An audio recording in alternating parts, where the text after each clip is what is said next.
இன்றைக்கி வந்து இட்லிக்கு வடகரி செய்ய போகிறேன். வடகரிக்கு அரைக்கிறதுக்கு வந்து கொஞ்சமாக வந்து கொஞ்சம் சோம்பு, கொஞ்சம் உப்பு, கடலப்பருப்பு கூட சேர்த்துருக்கேன் ஃப்ரெண்ட்ஸ்.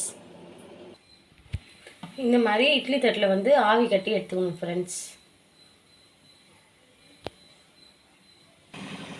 நான் வந்து அரிசி 1/2 hour ஊற வச்சுட்டு அரிசியும் தண்ணியை ஒன்றா வேக வச்சுடுவேன் ஃப்ரெண்ட்ஸ். இப்போ வந்து பசங்களுக்கு வந்து ஸ்நாக்ஸ் கொடுக்க ரெட் ராஜ்மா வந்து வேக வச்சுருக்கேன் ஃப்ரெண்ட்ஸ். நேற்று வந்து கடலை கொடுத்தேன், இன்றைக்கி வந்து ரெட் ராஜ்மா. இப்போ வந்து வடகறி கடாயில் எண்ணெய் ஊற்றியாச்சு. அதுக்கு தேவையான பொருள் வந்து சோம்பு, பட்டை, பச்சை மிளகாய், இஞ்சி பூண்டு பேஸ்ட்டு, வெங்காயம், தக்காளி. இப்போ எண்ணெயில் எல்லாத்தையும் போட்டு வதக்கிட்டு இஞ்சி பூண்டு பேஸ்ட்டையும் ஆட் பண்ணிடுங்க.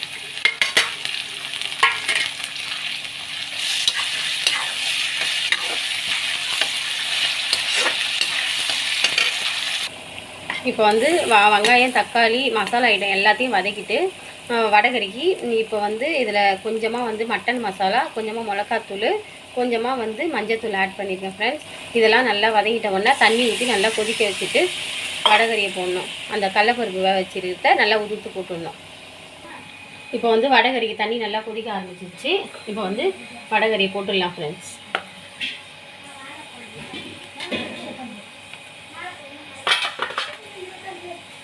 சுட சுட இட்லி வடகறி ரெடி ஆயிடுச்சு.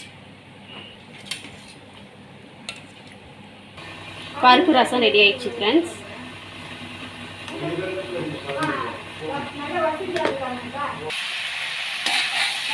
இப்போ வந்து கேரட்டு, பீன்ஸு, ரெட் ராஜ்மா, பைத்தம்பருப்பு போட்டு ஒரு சின்னதாக ஒரு கூட்டு மாதிரி ஃப்ரெண்ட்ஸ்.